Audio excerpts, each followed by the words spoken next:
Regardez ce que j'ai trouvé sur Le Bon Coin, un énorme lot d'accessoires d'aquariophilie. Est-ce que j'en aurai pour 30 €? On va voir ça de suite. 1h12 du matin, l'aquarium, les aquariums ont été livrés.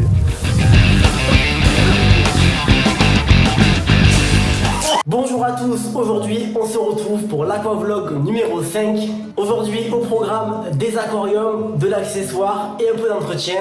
C'est parti. Comme vous l'avez vu en début de vidéo, j'ai récupéré un énorme lot d'accessoires d'aquarium. Je vais trier tout ça et vous montrer une fois que tout est trié, voir si j'en ai ou pas pour 30 €. Mais déjà dites-moi en commentaire si vous pensez que j'en ai déjà eu pour plus de 30 €. Bon, ça fait déjà 2 heures qu'on est en train de tout trier, voir ce qu'on garde, voir ce qu'on jette. Pour commencer, là on a les crochets avec les petites ventouses. On a quelques petites pinces, on a eu quelques petites pinces. Là c'est tout ce qui est à la poubelle, donc soit qui est périmé, soit qui est même plus utilisable. Là j'ai quelques produits, donc soit des très vieux produits que je gardais pour de la collection, soit des produits qui sont encore pas périmés. En traitement qui peut être intéressant, j'ai eu du bleu de méthylène, donc juste là, vous voyez, une petite poudre assez pratique pour traiter les poissons.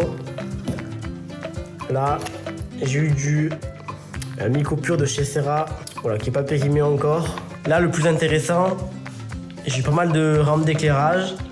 Bon, il y a des choses qui marchent pas ou il y a des choses qui ont des LED qui fonctionnent pas entièrement. Donc je jetterai des trucs encore en plus, après je ferai un deuxième tri. Des épuisettes, une tonne de tuyaux, pas mal d'accessoires, des coudes, des morceaux de pompe, etc. Ce qui est intéressant dans le lot, j'ai eu beaucoup de lampes UV. Donc des lampes UV toutes neuves comme ceci. Donc 9 watts en UV, il y en a 8. Donc ça c'est intéressant. En suivant, qu'est-ce que j'ai eu? J'ai eu 4 chauffages qui marchaient, 5 pompes, 2-3 pompes à air. Bon, c'est quand même des vieux modèles, les Rena ici. Bon, ça marche encore. J'ai eu un contrôleur de pompe de brassage eau de mer. Bon, j'ai que le contrôleur, les pompes elles sont en pièces juste là. J'ai eu quelques petites rallonges, toujours sympathiques. J'ai eu un gros pot de paillettes spiruline. Donc 10 litres de paillettes spiruline. Donc c'est une marque allemande qui fait ça. J'ai eu un peu de perlon aussi. Quelques gaines pour les tuyaux. 12 seconds later. Bon, je sais pas quelle heure il est 23h quasiment. Je suis à la Beige en train de récupérer des aquariums, sans déconner. Mais qu'est-ce que c'est ce bordel? Voilà quoi, hein. Comme d'hab. Ça a aucun sens. Bon, la voiture elle ressemble plus à rien. L'autre il me charge encore des trucs. Sans déconner. Ça. Dis quoi? Là il n'y a plus rien du tout. Là il reste qu'un bac. Le bac à Marilou. Ça, pété. On a tout divisé. 1h12 du matin. L'aquarium, les aquariums ont été livrés. Pas trop de secousses, pas trop de machin, ça va le faire. Tout est bon pour aller décharger là-bas. Let's go. Donc tous les bacs derrière moi, ce que je vous disais en début de vidéo, qui sont juste ici là, tout ça faut que j'aille le nettoyer et le ranger du coup dans le jardin. Il y a plein de choses que je dois découper, vous voyez ça, je vais juste garder les longueurs de tuyaux parce que tout est collé donc je peux rien en faire. Mais je vais juste garder les longueurs, il y a du 20, du 25, du 32, ça peut toujours être intéressant. J'ai du tuyau souple aussi de bassin, je vais pouvoir monter. Et les bacs qui sont juste là. Donc on a qui sont divisés en 3, d'autres en 2, où il y a un grand directement juste là. Les amis, on se retrouve, on est dans la fish room, elle est juste derrière. Là j'ai quelques petits trucs à faire, il faut que je bricole des passe-parois aujourd'hui, donc je vais vous montrer ce que j'ai fait pour faire les petits passe-parois. Donc ce que j'ai acheté et comment je vais faire ça facilement à moindre coût. En gros, pour vous expliquer, le bac là c'est le bac que j'avais récupéré, le 300 litres de chez Blo. Et donc de base, vu que c'est un bac d'eau de mer, il y a un débordement donc ici avec un passe-parois pour faire déborder l'eau et tomber dans la décante que j'ai moi enlevée. Et là il y a le rejet. Donc le rejet c'est du 16-22, donc il faut brancher les pompes. Le problème ça va être l'arrivée d'eau.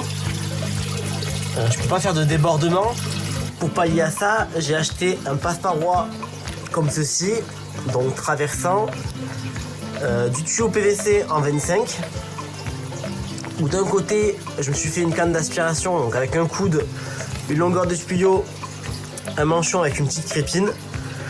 Donc là la crépine je vais sûrement la modifier, c'est un fichier 3D que j'ai pris, que j'ai imprimé en 3D, mais elle est trop petite, donc je vais la modifier plus tard.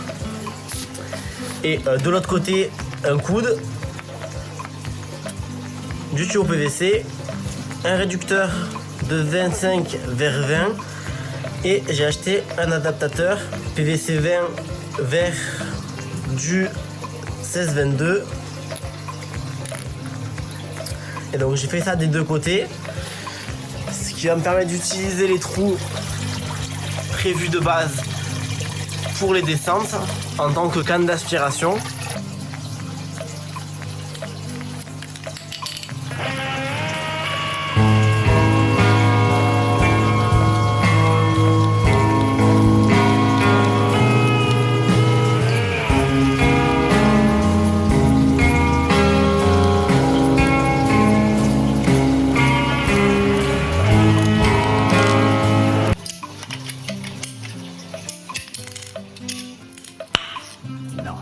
Tout est collé, tout est fini.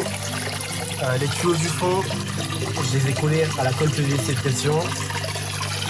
Et ce qu'il y a devant, j'ai mis du silicone d'aquarium pour que ce soit facilement démontable. Si un jour on a un problème, on va ranger tout ce que j'ai récupéré, que vous avez vu en début de vidéo, donc tous les aquariums, tout ça, j'ai tout nettoyé, tout rangé. Bon, j'ai fini de tout ranger, tous les bacs. Le problème c'est que dehors il pleut, donc je peux pas travailler sur les bacs. Donc ce que je vais faire un peu d'entretien sur la fish room. Ceux qui sont ici, de base, ils étaient en haut dans le bac. Là, il reste plus que deux parce qu'ils sont plus petits. Et donc je vais mettre ceux ici. Et ceux d'en bas, je vais les passer là. Voilà, sur l'entretien d'aujourd'hui, ce que je vais faire. Donc là, on a 4 Solosi et 2 lacs de Cropnis Johnsonae.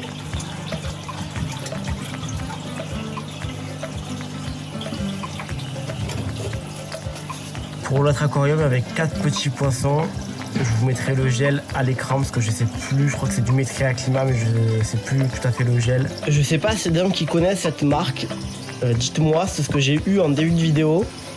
Les paillettes en spiruline, ça a pas l'air d'être périmé, les paillettes encore d'être bien sèches. Donc s'il y en a qui connaissent cette marque et ce que ça vaut en termes de qualité nutritive, de ce que j'ai vu en termes de composition, ça a l'air pas trop mal, mais s'il y en a qui savent ce que ça vaut, dites-moi en commentaire.